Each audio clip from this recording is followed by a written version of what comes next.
Hello everyone, विद्युत study channel पर आपका स्वागत है। विद्युत स्टडी चैनल पर आज 5000 प्रश्नों की जो मेगा सीरीज चलाई जा रही है, इसका सेट नंबर 11 है और 1 से लेके 10 तक अगर आपको देखना है तो आप प्लेलिस्ट में जाइए, आपको मिल जाएगा 1 से लेके 10 तक के प्रश्नों की सीरीज। या 5000 प्रश्नों की मेगा सीरीज को देखना ना भूलें और आप पूरा का पूरा क्वेश्चन देखिए, बहुत आपका यूजफुल होगा एग्ज़ाम की दृष्टि से। और विद्युत स्टडी चैनल को ज़्यादा से ज़्यादा शेयर करिए अपने दोस्तों के साथ। चलिए हम शुरू करते हैं। आज का पहला क्वेश्चन है कि सिंगल फेज प्रणाली में फेज तार का रंग रखा जाता है, तो आपका सिंगल फेज प्रणाली जो आपकी सिंगल फेज सिस्टम जिसको बोलते हैं, सिंगल फेज आपके सिस्टम में तार का रंग कैसा रखा जाता है, जो फेज वायर है उसका आपका कलर कैसा होता है। तो चलिए आप बताइए इसमें इसका जो ऑप्शन है, इसका ऑप्शन चलिए हम बता रहे हैं आपको। देखिए सिंगल फेज फर्स्ट साइड,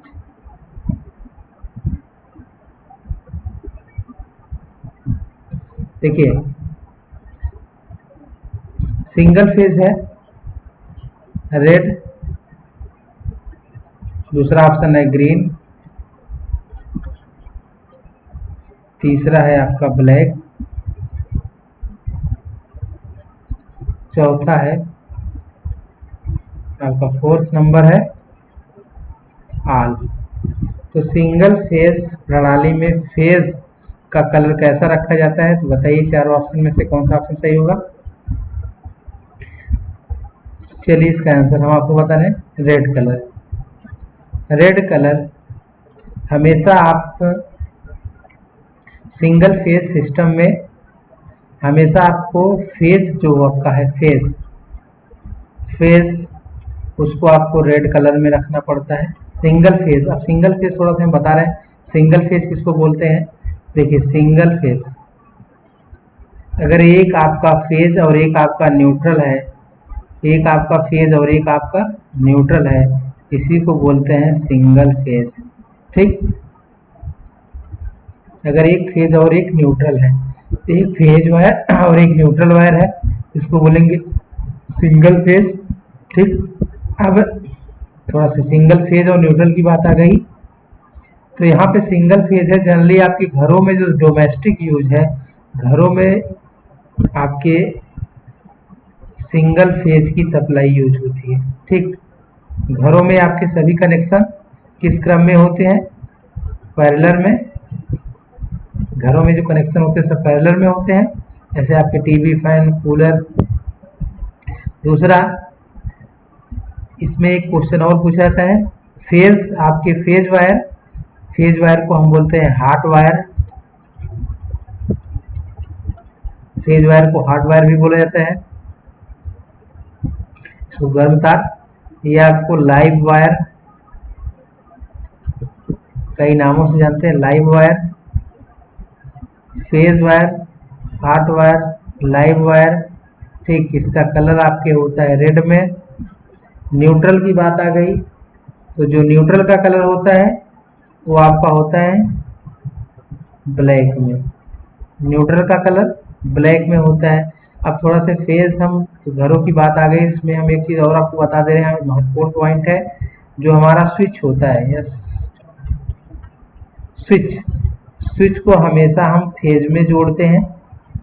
ठीक, और जो सॉकेट होता है, सॉकेट जैसे आपका है, ठीक ये सॉकेट है, तो इस सॉकेट को हम जोड़ते हैं हमेशा न्यूट्रल में। न्यूट्रल में हम सॉकेट को कनेक्ट करते हैं, स्विच को हम फेज में कनेक्ट करते हैं। दूसरा इसमें जब आपकी सॉकेट की बात आ गई, तो अब यहाँ पे हम बता दे रहे हैं आपको, जनरली आपके 5 एम्पियर का सॉकेट यूज होता है, और एक ये आपका है लाइट फैन के लिए सॉकेट होता है। अब लाइट फैन की बात आ गई, तो हम बता दे रहे हैं आपको, लाइट फैन में जो आप वायर यूज करते हैं और एल्युमिनियम का होता है 1.5 mm स्क्वायर का, और अगर एल्युमिनियम का है, अगर कॉपर का है तो 0.95 mm स्क्वायर। लाइट और फैन के लिए है, इसकी जो साइज होती है लाइट फैन अब की बात आ गई तो हम आपको और बता दे रहे हैं। देखिए जो आपके लाइट फैन, जो लाइट फैन का होता है, लाइट फैन में एक सर्किट में, एक परिपथ में आपके 800 वाट और 10 पॉइंट,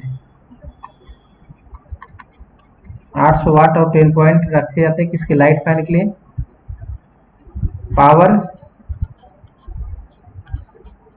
पावर सर्किट में, तो पावर सर्किट में आपके लाइट फैन की सर्किट थी, पावर में हम 3000 वाट और 2 पॉइंट है। ठीक, पॉइंट का मतलब, थोड़ा सा पॉइंट आपके मन में होता आ रहा होगा माइंड में कि पॉइंट आखिर क्या है। पॉइंट का मतलब जैसे आप घरों में अगर वायरिंग करवाते होंगे तो आप देखे होंगे, जैसे अगर आप जो वायरिंग कर रहा है तो आपको आप कहेगा कि हम पॉइंट के बेस पे पैसा लेंगे। पॉइंट के बेस पे पैसा लेने का मतलब, जैसे आपके पास आपके घर में 5 फैन है, 5 फैन आपने लगवाए हैं, इसका मतलब है कि आप 5 पॉइंट लगवाए हैं।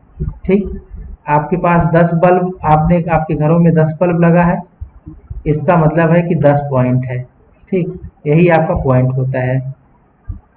तो चलिए इसके बाद नेक्स्ट आपका क्वेश्चन है, नेक्स्ट आपका क्वेश्चन है 160 नंबर है, थोड़ा सा यहाँ से आ गया है। एक खुले परिपथ है, एक खुले परिपथ में प्रतिरोध का मान होगा, खुले परिपथ का मतलब ओपन सर्किट, ओपन सर्किट में आपके प्रतिरोध का मान होगा, तो ओपन सर्किट में प्रतिरोध का मान कितना होगा भाई, उच्च होता है, शून्य होता है, अनंत होता है, निम्न होता है। तो आपका कौन सा सही होगा,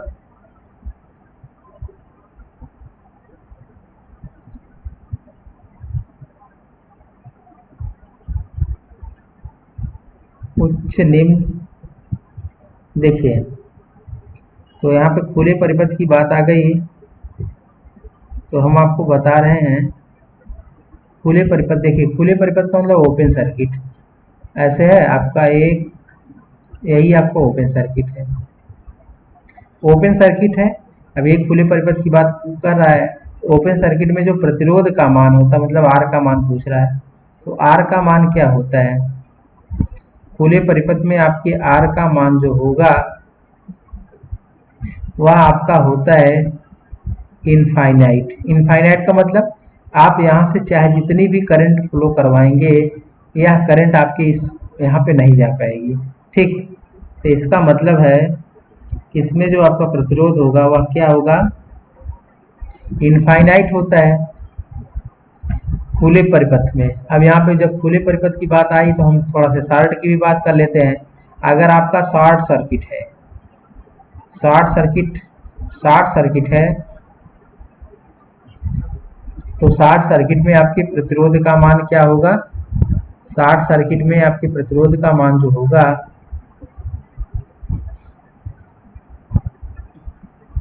वह आपका हो जाएगा, आर का मान 0 होता है। कब, शॉर्ट सर्किट में आर का मान शॉर्ट सर्किट में 0 होता है। और ओपन सर्किट में क्या होता है, ओपन सर्किट में आपकी आर का मान इनफाइनाइट होता है। तो हम यहाँ पे थोड़ा सा आपको डिटेल बता दे रहे हैं, इसके बारे में डिस्कस कर दे रहे हैं। देखिए जो आप डायोड का नाम सुने होंगे, डायोड, अगर आपका आइडियल डायोड है, यह आपका है एनोड और यह आपका है कैथोड, ये आपका डायोड है। तो यहाँ पे पूछा जाता है कि डायोड का बिहेवियर, अगर आइडियल डायोड है, आइडियल डायोड की कंडीशन में होता क्या है, जब हम इसको फॉरवर्ड बायस में जोड़ते हैं, किस बायस में जोड़ेंगे, फॉरवर्ड बायस। फॉरवर्ड बायस जोड़ने का मतलब होता है पी को हम प्लस से जोड़ दें और एन को माइनस से जोड़ दें। पी को प्लस से एन को माइनस से जोड़ देंगे। पी का मतलब है, अब यहाँ पे आप पी का मतलब है कि एनोड की तरफ आपका पी होता है और कैथोड की तरफ आपका एन होता है। तो जब हम इसको फॉरवर्ड बायस में जोड़ देते हैं तो यही जो हमारा डायोड होता है as a behaviour short circuit. कब as a behaviour short circuit? कब? जब डायोड को हम फॉरवर्ड बायस में जोड़ेंगे और हमारा डायोड आइडियल होगा। दूसरा, यही डायोड अगर आपका आइडियल डायोड है, हम इसको रिवर्स बायस में जोड़ देंगे। रिवर्स बायस में जोड़ देंगे तो एज ए बिहेवियर, यह आपका डायोड आपका as a behaviour open circuit, ठीक, ओपन सर्किट। तो इसको हम P को जोड़ेंगे माइनस से, N को जोड़ेंगे प्लस से। इसमें क्वेश्चन भी बहुत पूछ जाता है कि आपका शॉर्ट सर्किट, आपका डायोड शॉर्ट सर्किट कब वर्क करेगा? शॉर्ट सर्किट की भांति, अर्थात एज ए स्विच यूज होता है। तो प्रैक्टिकल डायोड आप लेंगे तो यहाँ पे हो रहा है क्या? शॉर्ट सर्किट जब हो रहा है, शॉर्ट सर्किट कब हो रहा है? फॉरवर्ड बायस में। ओपन सर्किट कब हो रहा है? रिवर्स बायस में, ठीक। शॉर्ट सर्किट और ओपन सर्किट का रजिस्टेंस हमने बता ही दिया है। इसके बाद नेक्स्ट आपका है अगला,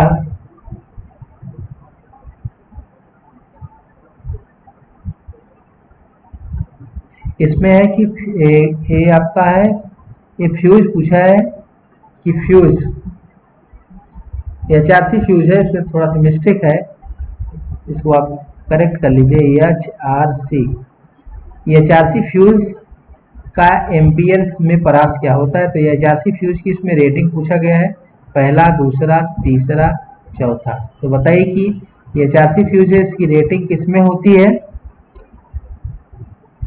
HRC का नाम आप लोग सुने होंगे। देखिए HRC फ्यूज, इसकी जो आपकी रेटिंग होती है, चलिए हम आपको बता रहे हैं। HRC फ्यूज का जो रेटिंग है वो आपके है 2 से लेके 60, ठीक। तो 200 से लेके 60। अब इसमें HRC इसको हाई रैप्चरिंग कैपेसिटी बोलते हैं, उच्च विदारक क्षमता। HRC को हम बोलते हैं उच्च विदारक क्षमता। यह आपके फ्यूज, आपके देखिए एक होता है किटकैट फ्यूज, का नाम सुने होंगे। किटकैट का यूज घरों में जनरली ज़्यादा किया जाता है। तो किटकैट फ्यूज और HRC, तो यहाँ पे देखिए डिफरेंस क्या है। किटकैट जो आपका HRC है, या हम अगर HRC फ्यूज आपका खराब हो जाता है, HRC फ्यूज खराब हो जाएगा तो हम इसका दोबारा उपयोग नहीं कर पाएंगे। लेकिन जो हमारा किटकैट फ्यूज होता है, जो घरों में लगा होता है, ये आपका रिवायरेबल फ्यूज है। रिवायरेबल फ्यूज का मतलब है कि यह फ्यूज अगर खराब हो गया तो फिर हम इसको दोबारा यूज कर सकते हैं, ठीक। अगर किटकैट फ्यूज खराब हो रहा है तो उसको हम दोबारा यूज कर सकते हैं, लेकिन HRC अगर आपका खराब हो गया तो हम इसको दोबारा यूज नहीं कर सकते हैं। या कारतूस टाइप, या जो HRC फ्यूज होता है, जैसे कारतूस देखें, कारतूस की गोली, ऐसे आपके एज ए बैटरी आपके इस प्रकार से HRC फ्यूज की संरचना इस प्रकार से होती है, ठीक। इसके बाद अब फ्यूज की रेटिंग जो आपकी किस में होती है? फ्यूज की रेटिंग आपकी एम्पियर में होती है। फ्यूज की बात आई तो फ्यूज को से आप सर्किट में कैसे जोड़ा जाता है? तो फ्यूज को जो सर्किट में सीरीज क्रम में हम फ्यूज को जोड़ते हैं, ठीक है। अब यहाँ पे फ्यूज का जो आपका मेल्टिंग पॉइंट है, इसकी भी हम डिस्कस करते रहे। तो फ्यूज का मेल्टिंग पॉइंट आपका कम होना चाहिए। अगर मेल्टिंग पॉइंट हाई रखेंगे, अब यहाँ पे टिन और लेड एक फेमस है, टिन प्लस लेड, यह फ्यूज आपका फेमस। इसका मटेरियल आपका टिन लेड का मटेरियल यूज करते हैं। फिलहाल इसमें हम अदर मटेरियल यूज करते हैं, चांदी वगैरह का, ठीक। इसके बाद नेक्स्ट आपका है कि जिस पात्र में रासायनिक क्रिया संपन्न होती है वह है, जिस पात्र में रासायनिक क्रिया संपन्न की जाती है वह है आपका क्या? यह आपके है रासायनिक पात्र, सेपरेटर, वोल्टामीटर, वोल्टमीटर।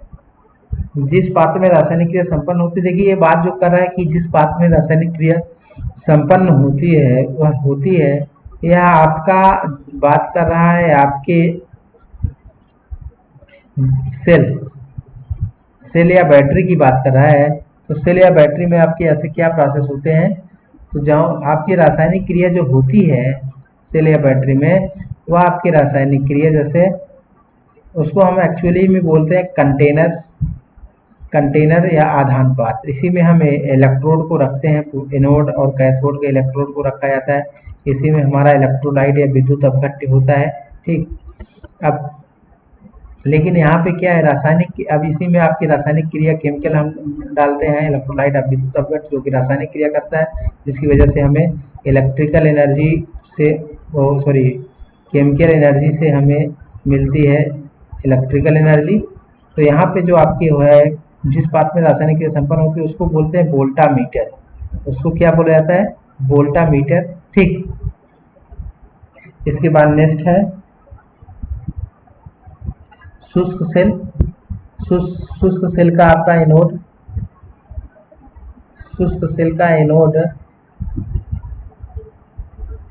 किसका बना होता है, तो शुष्क सेल का आपका एनोड किसका बना होता है, शुष्क सेल का एनोड किसका बना होता है, तो भाई किसका बना होता है, जस्ता का, कार्बन का, तांबा का, लेड का। देखिए हमने आपको बताया है कि आप सेल या बैटरी